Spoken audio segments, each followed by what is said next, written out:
आणि मालवण शिवराय पुतळा दुर्घटना प्रकरणी आता एक मोठी बातमी समोर येते। चेतन पाटीलची रवानगी न्यायालयीन कोठडीमध्ये करण्यात आली आहे। जयदीप आपटेला 13 सप्टेंबर पर्यंत पोलीस कोठडी सुनावण्यात आलेली आहे। अतिशय मोठी घडामोड, मालवण शिवराय पुतळा दुर्घटना प्रकरणी चेतन पाटीलची रवानगी न्यायालयीन कोठडीमध्ये करण्यात आली आहे। दुसरीकडे जयदीप आपटेला 13 सप्टेंबर पर्यंत पोलीस कोठडी सुनावण्यात आली आहे।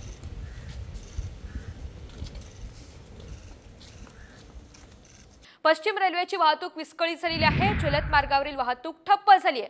कांदिवली स्टेशन जवळ तांत्रिक बिघाड झालेला आहे आणि गेल्या 50 मिनिटांपासून ही वाहतूक ठप्प झाल्याची माहिती समोर येते। विरार चर्चगेट दरम्यानची अप डाऊन फास्ट मार्गावरील वाहतूक सुद्धा ठप्प झालेली आहे।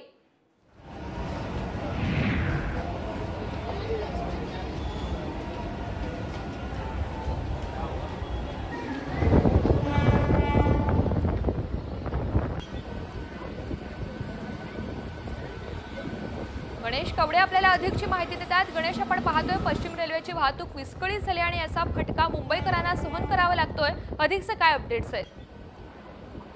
नक्कीच ऋतुजा, मालाड आणि कांदिवलीच्या मध्ये आहे तो तांत्रिक बिघाड झालेला आहे। तांत्रिक बिघाडामुळे 45 मिनिटांपासून आहे ती पश्चिम रेल्वेची वाहतूक आहे फास्ट ट्रॅकवरची आहे ती विस्कळीत झालेली पाहायला मिळते। त्यामुळे मोठ्या प्रमाणामध्ये आहे तो त्रास आहे तो नागरिकांना होताना पाहायला मिळतोय।